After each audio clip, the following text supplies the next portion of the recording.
listening to the Droematic Show podcast.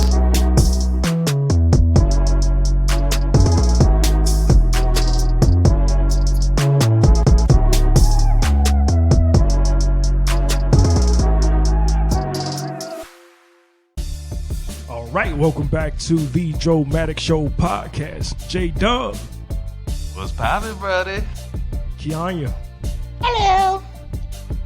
Zariah. Yo. Kiesia. You're. All right, family affair today. J-Dub, what we gonna be talking about today, bro? We'll talk a little bit about this August Alsina.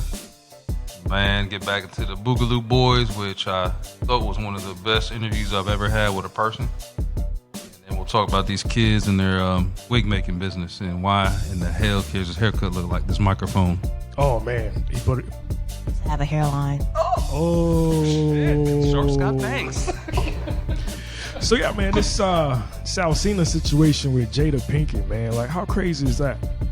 Yo, that's probably one of the wildest things I've ever heard. Because, you know, everybody knows how they are with their partnership.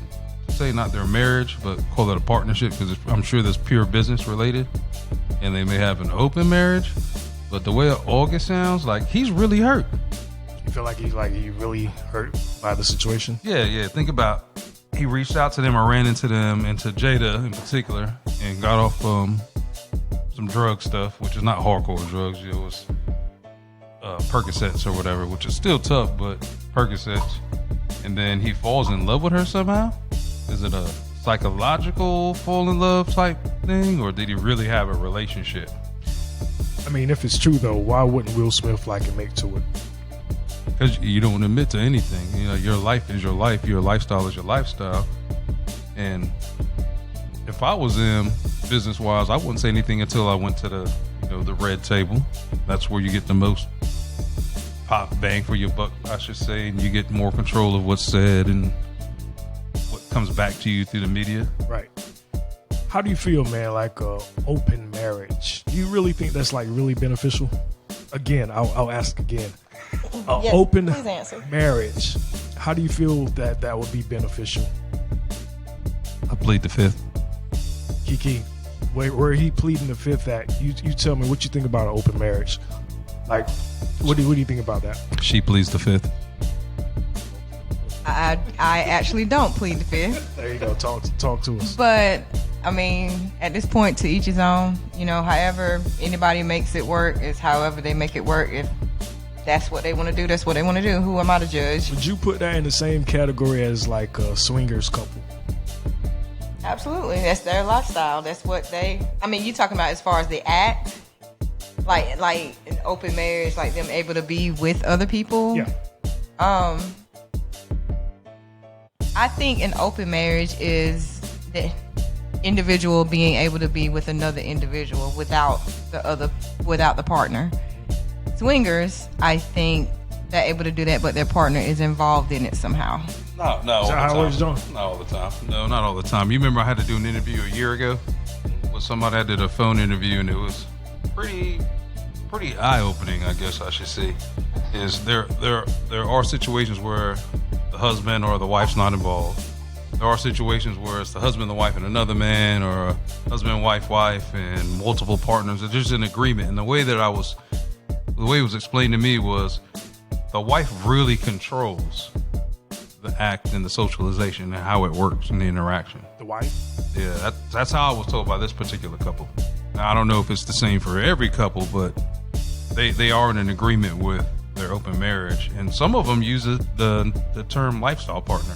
Lifestyle partner? Instead of wife or husband. Mm-hmm. Oh, wow. Yep. So what do you think about marriages, Dro? Well, I've never been married before, so that's something I probably couldn't answer.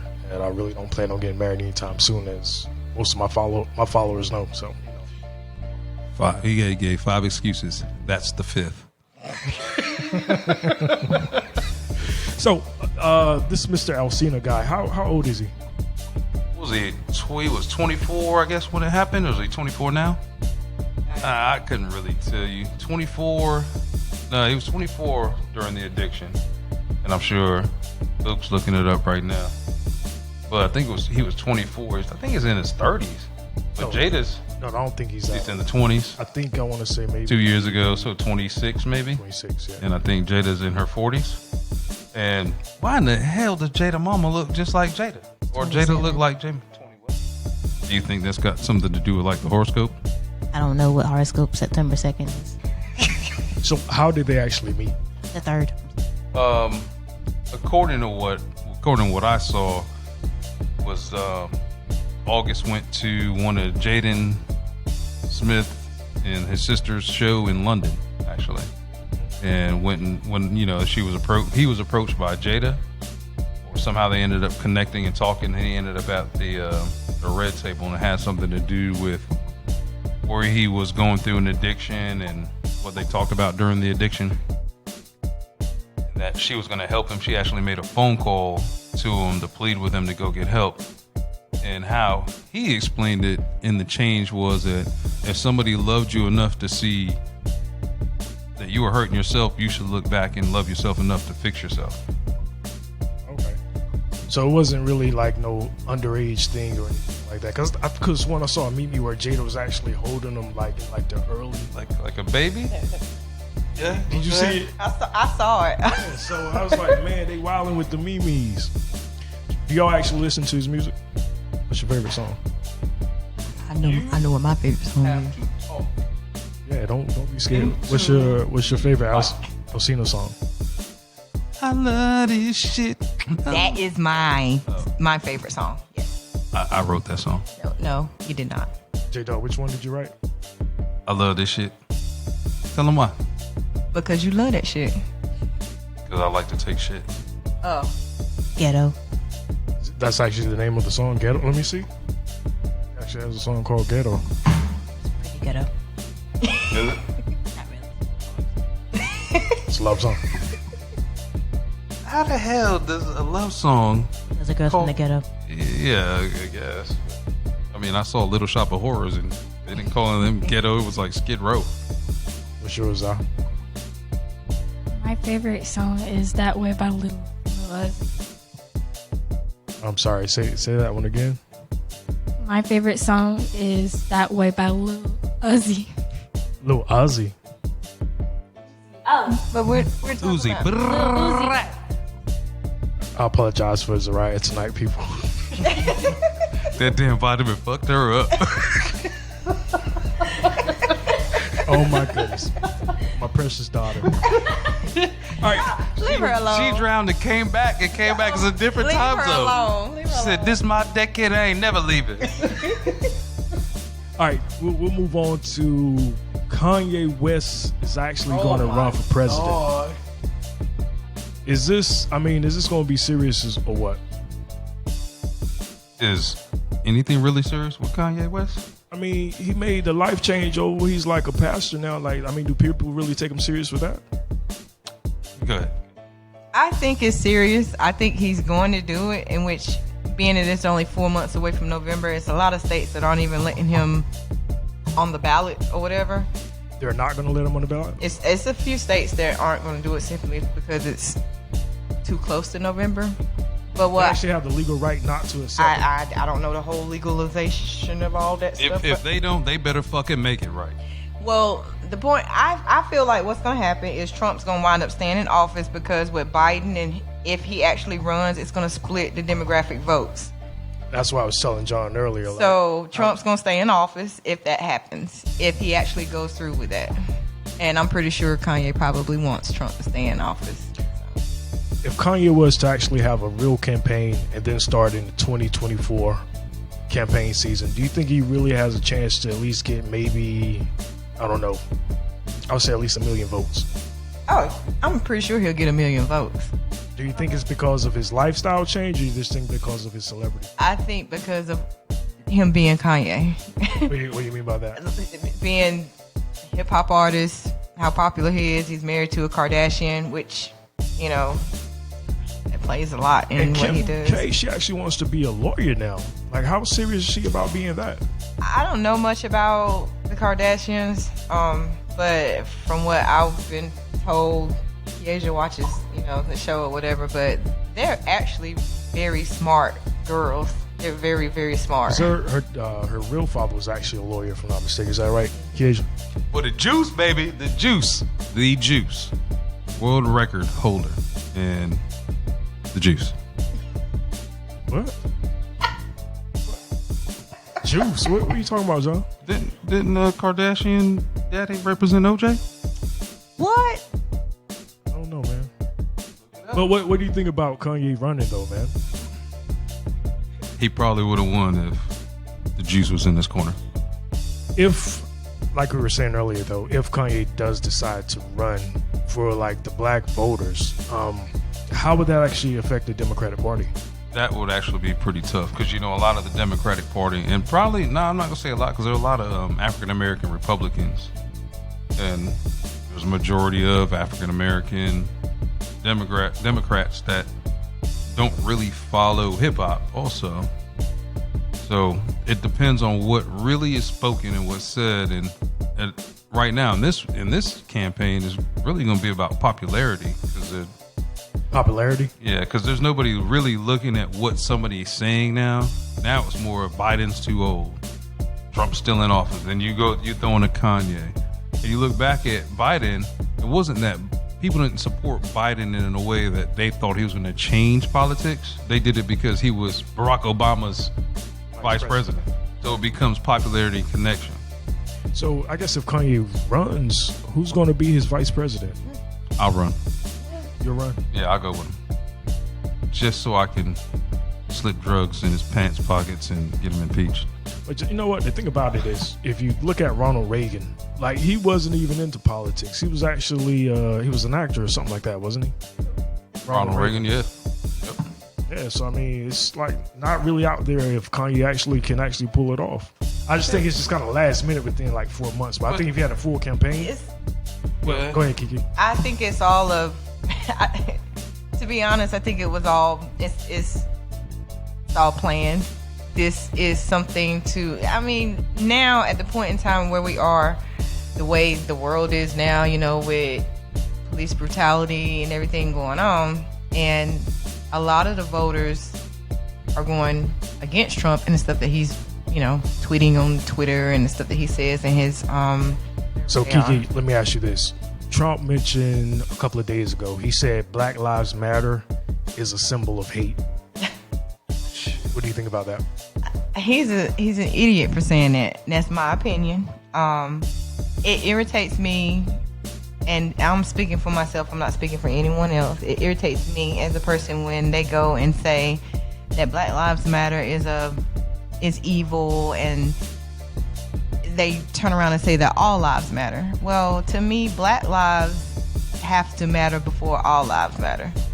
So, and they go and say blue lives matter. Yes, blue lives do matter, but at the same time, they can take that uniform off. They don't live with that every day. What's your position again at the hospital? I'm a radiation therapist. How many black radiation therapists is in your section? when I was at the hospital, I was the only one. You were the only one? Why do you feel like you were probably the only one? Do you feel like... Well, no, I'm gonna let you... To be honest, what is it? You the token? No, I can't think of the... Diversity.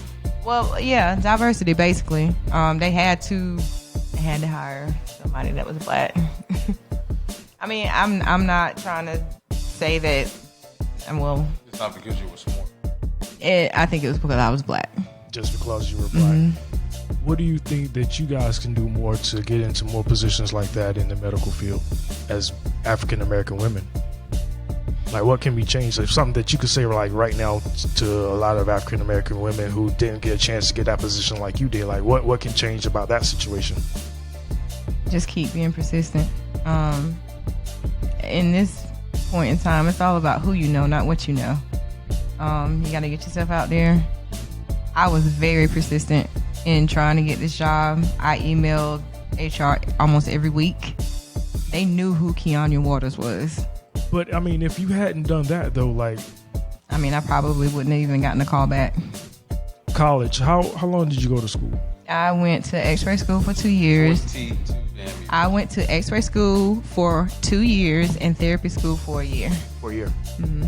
I originally went to school for exercise and sports science, but then I changed to radiation therapy. On a daily basis, since all this stuff been going on, have you feel like you've been getting the support from your coworkers, your Caucasian coworkers? At the job I'm at now, I get many emails about them supporting the Black Lives Matter and everything. Now, actually having conversations with Caucasian, coworkers, that has not happened.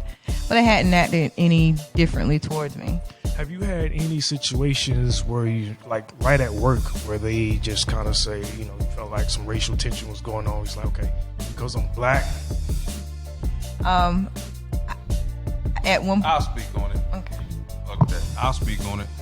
At her other job at the clinic here in fucking Pitt County, Vidant Radiation, or 21st Century, they used to call her confrontational Kee-Kee. Are you serious? Yeah, no bullshit. Yeah, that's kind of disrespectful. Yeah, because she didn't take no shit from a client or a patient or a doctor. Even when doctors would treat the patients horrible, she would be in their shit. So she got dubbed confrontational Kee-Kee. And you know what? It's kind of like another term for angry black woman. That's how you look at it. Indeed. Like, this motherfucker will feed me a shit pie in a minute. Right. So Kee-Kee, how did that make you feel? Certain things, I kind of had to like blow off and let it roll off my shoulder. There were certain things that did, kind of piss me off every now and again. But at the same time, being the only black person there, I didn't feel like I had a voice to say as much as I wanted to. You feel like you didn't have a voice? No. I probably would have gotten fired if I said what I wanted to say. If you had went to HR, like how much of your back you felt like they would have had? None. None? None. You really feel that way? I absolutely feel that way. I mean, that's a bad situation for a working woman, man, to not have a voice. Bro, she got fired because she had time off, PTOs, took her PTOs, had her opportunities to come in late by her supervisor, and still got fired. And then went to HR with a whole fucking email between her and her supervisor and her time off to show it, and they still didn't fucking do anything. Keanu, do you feel like they could have done more, or you could have done more to like reverse that decision? I did an appeal, and of course, my two supervisors are white. So I went there just to prove a point that I actually did. I care. I love my job. Don't get me wrong. And it's not about my coworkers, my supervisors. Nobody's about the patients. I got fired and I left my patients. That's what hurt me the most. I didn't care about. I mean, although I had close relationships with some of my coworkers and the doctors there, but the thing that hurt me the most was me not seeing my patients, like abruptly, like not being able to say goodbye to them. So with that being said, I didn't stand a chance. Regardless, the whole panel that I stood or sat in front of the entire time, I think there were 1 or 2 black people out of 5 or 6.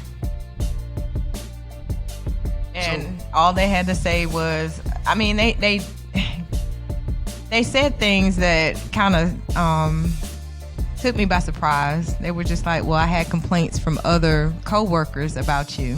I had never heard that from them. Did they say what type of complaints? About me not doing what I was supposed to be doing and me showing up late and stuff. And I'm just like, I had never heard that complaint from my supervisors or from my coworkers. If that is the case, though, shouldn't they have like some type of written documentation, like, you know, you got a first written warning, a second written warning, and stuff like that? Yep, they should. And they gave me a warning. Verbal? A verbal warning. And after the I forget how long it was. I hadn't heard anything about the situation for almost 6 months before they fired me. Hadn't heard anything else about anything for like 6 months, and then all of a sudden one day they called me into the office and was just like, okay, we have to let you go. Like, how did that make you feel? You knew like everything was like wrong about that situation. Well, there's nothing you can really fucking do about it. You just move the fuck on. That really is what it is. Unless you own the business, you can control your environment, then who fucking cares? You can cry about it, be mad about it, but just move the fuck on. I got some complaints I don't fucking talk about, but they coming. I can guarantee you that. Whitmire, you'll see your name written in history for this bitch. Oh, I called him when I walked out. I called him immediately. I was heated. What'd I say? Fuck him. So, all of the situation and protests and things like that, Kanye, moving forward, like, what do you think is going to take place for those type of medical positions for African American women? I think we got a ways to go before that takes place. I think it's a lot of other things that need to take place before that. I honestly, right now, at this moment, don't think anything's going to change with that. You don't? I mean, you don't have a good outlook on? I mean, in the future, yes, but right now, it's other things that need to be worked out before that. I feel like, but in the future, I definitely think it'll be a whole lot better for women of color to be able to speak their mind and say what they need to say. You don't have like any type of, I guess, association or something like that outside of medical field where like black women just get together and... Not in the field that I'm in. Not that I know of. I think that would be a good idea to start something. Absolutely, because it's already not. It's some radiation therapy. It is a lot of radiation therapists, but it's not many black radiation therapists. How many do you actually know? Black radiation therapists? I can maybe count on two hands. Well, San Antonio.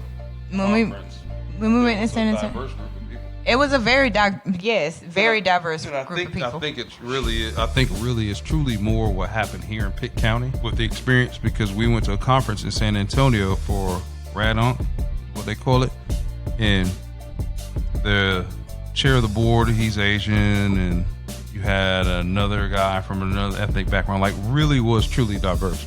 And if you had went to that conference, it wasn't really a conference of I'm better than you. It was really of, hey, we're going to learn more, and then we're going to celebrate ourselves as a group. I mean, they had a lot of parties, a lot of dinners where they were like, they took care of their therapists and the other doctors. Like that Rad-On, that part of health wasn't meant to be diverse. I think it's just the particular area that we're in. You said it was not? No. And you could tell it, you could feel it. Man, you walk down San Antonio on the Riverwalk, you're walking with 15 other people. We got people picking up bats, helping homeless people. Like, it was funny. It was a great time, and they were really of different ethnic backgrounds. I think it has to do, like he said, with the where we are. Like the company I'm with now, I absolutely love that company. They seriously take everything into consideration as far as their therapists go, and they take care of their therapists. Like they make sure that their therapists are happy regardless of the color. Like I absolutely love that place. I love it. Do you get a relationship with every single one of your patients? Absolutely. I see a patient now at least 6.5, 7 weeks, 3 days out of the week. And the relationship that you have with your patients, I assume, because of the situations that they're in, they don't see color when you come into that room, do they? I've had some patients. Well, when I was working at the hospital, I've had some patients that did not want me to touch them. They did not come out their mouth and say, "Oh, don't touch me because you're black." But I knew the reason why they did not want me in the room. They didn't want me to touch them, and once somebody else walked in that was white, they were okay. Now, I have not experienced that with the company I'm at now. I haven't experienced anything like that. But when I was working at the hospital, I had a few patients that did not want me to touch them or treat them. At the end of your shift, like, do you ever think twice about it? Like, does it just bother you? that's still taking place to this day?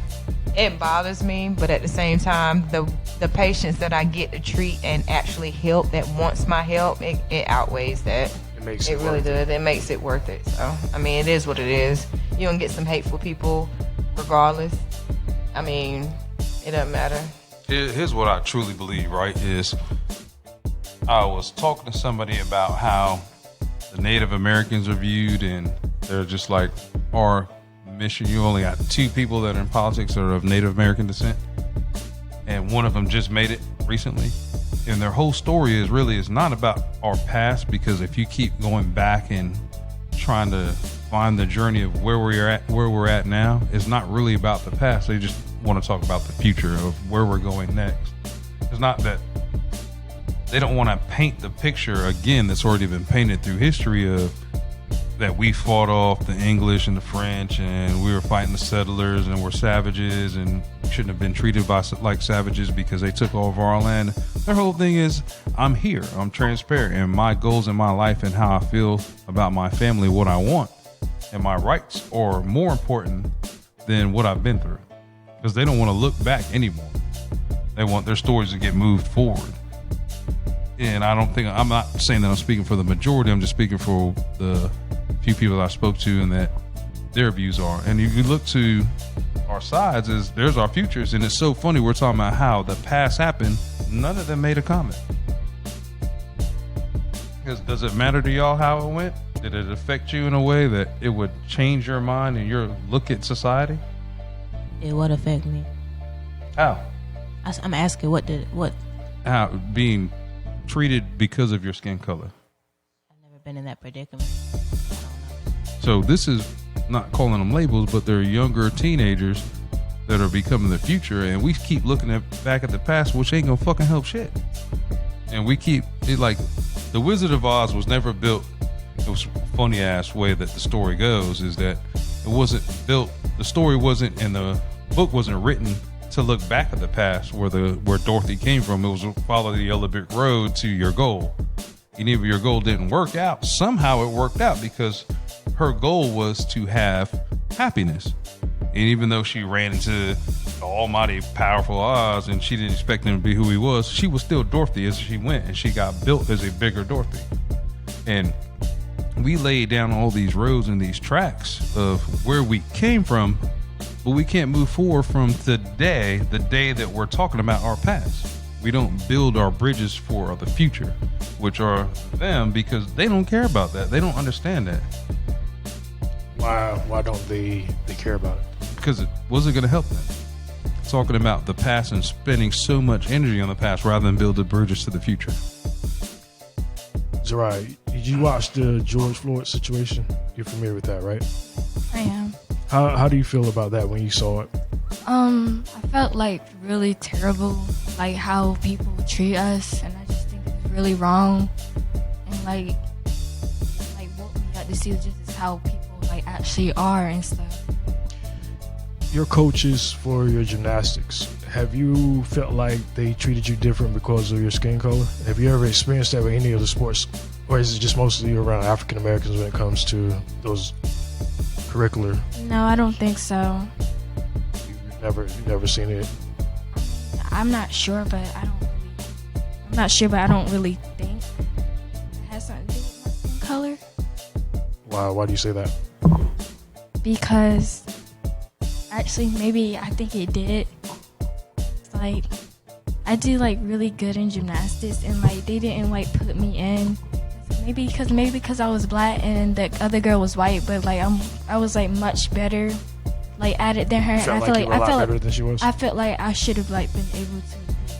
How many black gymnastics team members? 2. You and just one other person? Yes. And how many Caucasians or white people? Like 10. 10? And yeah.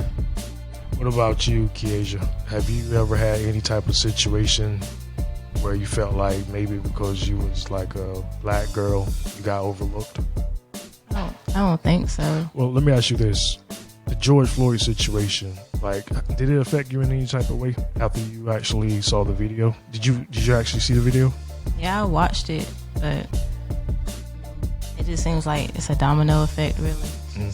Everybody protests, everybody's sad, everybody's woke, and then after a couple of weeks, it kind of dies down. So it's just a domino effect. And it's like now we're just waiting for the next victim to change. You going out on your own, starting your own business as a young African American woman, like what do you think you're going to be up against the most when you actually start your business? What do you think your main concerns and I guess challenges will be when you actually start it? Have you I really feel like it's going to be my own people. I feel like blacks really don't support each other as much. I feel like we're really our worst enemy. Do you feel like it's going to be more competition with other African American women when it comes to that? Like a bunch of African American women, beauty shops and hair salons. You feel like you guys are not going to really support each other, but just kind of. I would hope so, but I can't really speak for anybody. As long as I do good on my part.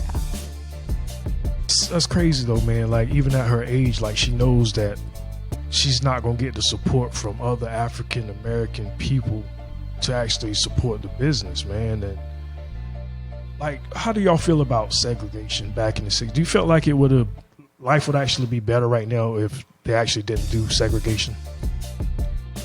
I gotta tell you this, man, it's hard to tell because I didn't live through that. I had to like build my own life based on my own experiences, my own cutoffs, like what I can tolerate, what I won't tolerate. And really, I couldn't really tell you how segregation would have went. But if you study some of black history, when slaves were freed, they worked. I think we talked about that last time, is they worked as sharecroppers and they got a low amount of wages to the point where they were paid per pound or per whatever they had to do. And then when they go to sell, they didn't meet their quota. And the farmer, the person that owned the farm, said, you owed me more money, so you still have to keep working for me. They never bought their freedom. And the ones that stayed, where the hell were they going to go? They didn't own any land anywhere. They didn't have rights to own any land anywhere. They had families to take care of. And being broken down in spirit, what are you going to do to venture out into a land that you've never seen before? Yeah, that's a good point. Going back to what you said earlier about like the Indians, your favorite team, Washington Redskins, they're in turmoil right now to actually change that name to something different. Man, I've been a hardcore Redskins fan since the 80s. 81, 82 was one of the first teams that I played for, Biddy League in football. And the one dynamic statement was made by a lady protesting for the change of the name is it's really relatively close to being called the N-word.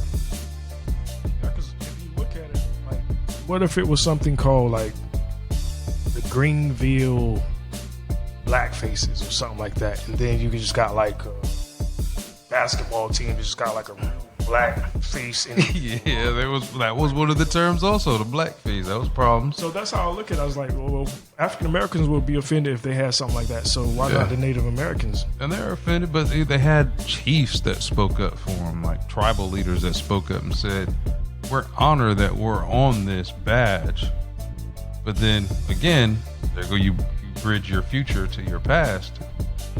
The one that's up and coming was actually related to the senator that just got elected. Yeah, and she was the one pushing this movement. And to hear it in this time and age, 24, 25, which will be their era, you know, again, the Chiefs were happy because they became part of something that they've been wanting to be part of for a while, but the ones that are offended by it are bridging the future. That's really bridging the future. We go back to this conversation with George Floyd, and you have gymnasts that are in there, and there may be not as many African American gymnasts that go and compete because they're not used to seeing that. Because, you know, everybody wants to play basketball, everyone wants to play football, everyone wants to do all these little different things within a community. How many? I was young. I wish I did gymnastics when I was growing up. I was a basketball player, football player. I played soccer, baseball, badminton, tennis. I swam on a swim team. I was on a dive team, but I'm one of the very few that had that option growing up because of my parents. Then you look at what Kay just said is black people would not support her business, right? And then you're looking at what the negative and the past effects are, and really what the conversation should be held with these two and futures moving forward would probably be, okay, we know what happened and what stops us. Let's create an opportunity for us to move forward together. And how can they do that? Is it going to be up to them to do that? Oh, yeah. And with us guiding them, of course, because we know the mistakes. They just get tired of the mistakes. Like when we were younger, we got tired of the mistakes. We just didn't make them all. So now we've made them all. We give them a platform to talk on. They can create their own support groups, their own movements. Fucking the NYPD, they got a union. Cops kill a cop. You can't fucking put them in jail longer than 3 years because of a union. Yeah. Being protected. But therein goes is the bridge gets built that the future is not paved by all this past and hurt pain. It's really paved by, let's just move forward and create this bridge that skips all the bullshit that they've been looking at that would make them scared to move forward. So let's get ask this, Kedja. If you never knew black people were holding you back, you would put 100% into it, right? Explain to it again. Like if your statement you made was like, black people would hurt your business. They'd be the ones. They'd be the ones to not support your business as much. And if you never saw that in your lifetime, what would you say? What would be your failure to business? I don't know. I mean, I think my work ethic would still be the same regardless. The crazy part is, what can you control the most? Can't change the past. You can only build bridges to the future. That is it. Do you get any, going back to what she said about like the support for black businesses, because you actually want to do gymnastics, do you get slack from your black friends who are doing gymnastics, not doing like basketball or anything like that? No, not really. They don't hound you for that? No. Are you in cheerleading also still? No, but I want to. So you plan to do that after like gymnastics? I mean, if I do cheerleading, then I can't do gymnastics no more. If we were in the COVID-19 situation and these protests were taking place, how do you think you guys would have did it at your school? What do you mean? So do you think you guys would have like gotten support from like the teachers and things like that? Or do you feel like maybe, I don't know, but they probably wouldn't really talk about it that much. I don't know. I'm not sure. They haven't talked to y'all about like situations like that, like, because you're a freshman this year, right? Yeah, I was a freshman. They don't talk to you about like any type of social issues or anything like that? Just like, even after like they're doing their curriculum and stuff like that, do they talk about any type of... No, not really. What about you, Kee-Kee? If they actually had college classes right now, how do you feel those classes would go at this point? Do you feel like you guys would just walk out of class, or do you think you guys would did something at the schools? I probably think students probably would have did something, but like staff and stuff, I don't think they would have done anything. You don't think so? Not even at your school either? I don't think so. Why not? I mean, I don't know. I guess they just really don't want to talk about it. I mean, I don't know. I think I agree with her that students would say something about it, but I don't think staff would. And that's the thing. Yeah, you keep talking. don't mind it. A lot of people, older adults are not speaking out about any of the issues that we have going on right now, simply because a lot of people are afraid of losing their jobs. What they're saying, if they have a certain opinion, they're afraid of losing their job. Wait. You mean African Americans or just anybody? So I wouldn't think that African Americans speaking out right now would have any fear of losing their jobs, but I've seen a bunch of white people that they caught them on video like saying the N-word or saying something derogatory, and then they'll just end up losing their job. Right, and absolutely, and those were the ones. I mean, regardless of what they said, those were the ones that were brave enough to speak their mind. There are a lot of people that are still hush mouth and not saying anything because they don't want to lose their jobs. So they're not going to speak out like you're saying, like the staff and everything. Yeah, I agree. The students will probably speak out, but the staff, half of them, they don't want to support because they may have other friends that don't support. They don't want to look a certain way in front of them. So, I mean, I don't think they're going to... A lot of people are not going to do what's right because of how they look in front of someone else. Yeah. A lot of people are very concerned about their appearance and, you know, their life. You know what I'm saying? So that's a disappointment to me, because I feel it's like if the students are brave enough to speak out the way I think the staff should too. Yeah. You know what I'm saying? I mean, everybody should speak out. Right. John, you want to add something to that about speaking out? Yeah. So, like recently, I think it was a couple of days ago, you guys seen the video of, like, right near our town in Williamston, North Carolina. The video where the lady was at the hotel. What was the hotel, KG? Did you see that video? I saw it, but I can't remember. I think it was maybe at the Hilton Hotel. And sorry, I'm not for sure if you saw the lady. Ain't no damn Hilton in Williamston, North Carolina. No. It was one of the more upscale hotels. And the lady, she was actually outside, and she was out there with her kids, and there was other customers there, like white people, and she didn't go up to them. She went up to the black lady and her kids and said, are you guys members here? It's people like you that are always coming here messing things up. And then from that point, she just recorded everything, and the cops came up and everything like that. And I mean, the video had like millions of views, and she basically just put them on blast, man, and just show them how it's scary, because if I'm ever put in a situation like that where somebody comes and yells in my face and in my personal space and disrespecting me, or spits in my face, or coughs in my face, I'm definitely going to jail. So if it happens on your job, like, do you think it's worth losing your job for? Yes, it is. I'm sorry, I'm not going to have anybody spit in my face. Words, I'm okay with words, because, you know, sticks and stones, whatever. But I've seen videos of people being spit on, coughed on, pushed, shoved, physically assaulted.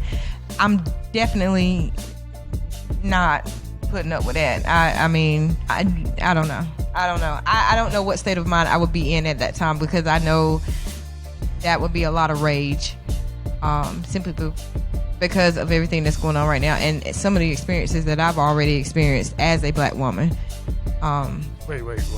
So you got to tell me a story, at least one of these incidents. You got to give the audience at least one good story. I mean, I've experienced my fair share of racism as a black woman. I remember being a kid, I don't know, maybe around 11 years old, and an older white guy was in the grocery store, and I heard him turn to his wife and say, "Look at that little ugly nigger kid." Oh wow, just like that. Yeah. At the time, at 11 years old, like, did you understand what that word meant? No, I didn't know. I asked my mom. I was like, "What does that mean?" So you went back and asked your mom, and yeah. What did she say? Well, thank God I didn't ask her until we got home, because she probably would have tore that grocery store up if I had told her what was said in the grocery store. So were we like just running around in grocery being bad? No, I'm never bad. Never.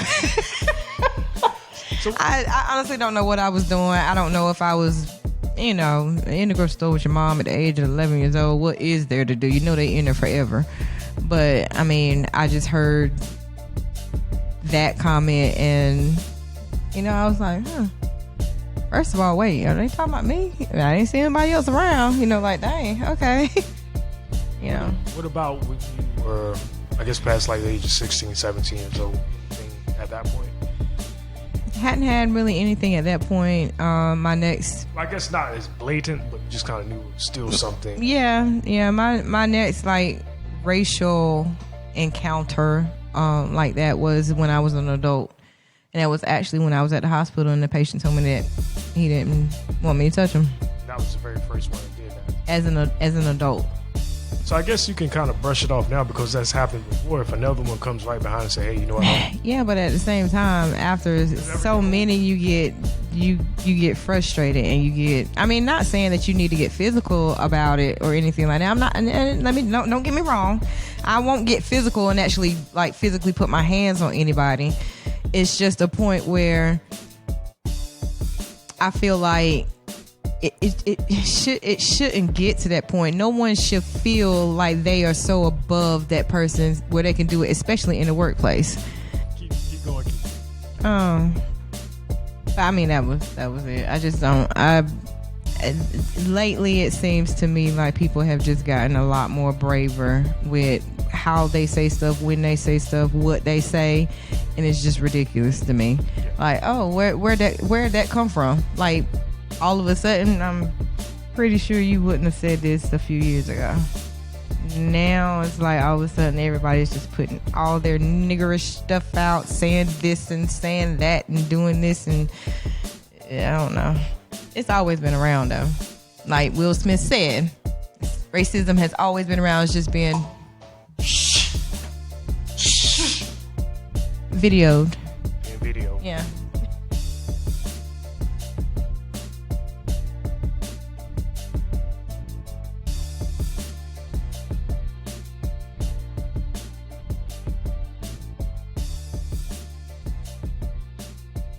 You've just listened to the Droematic Show podcast with your host, Droematic.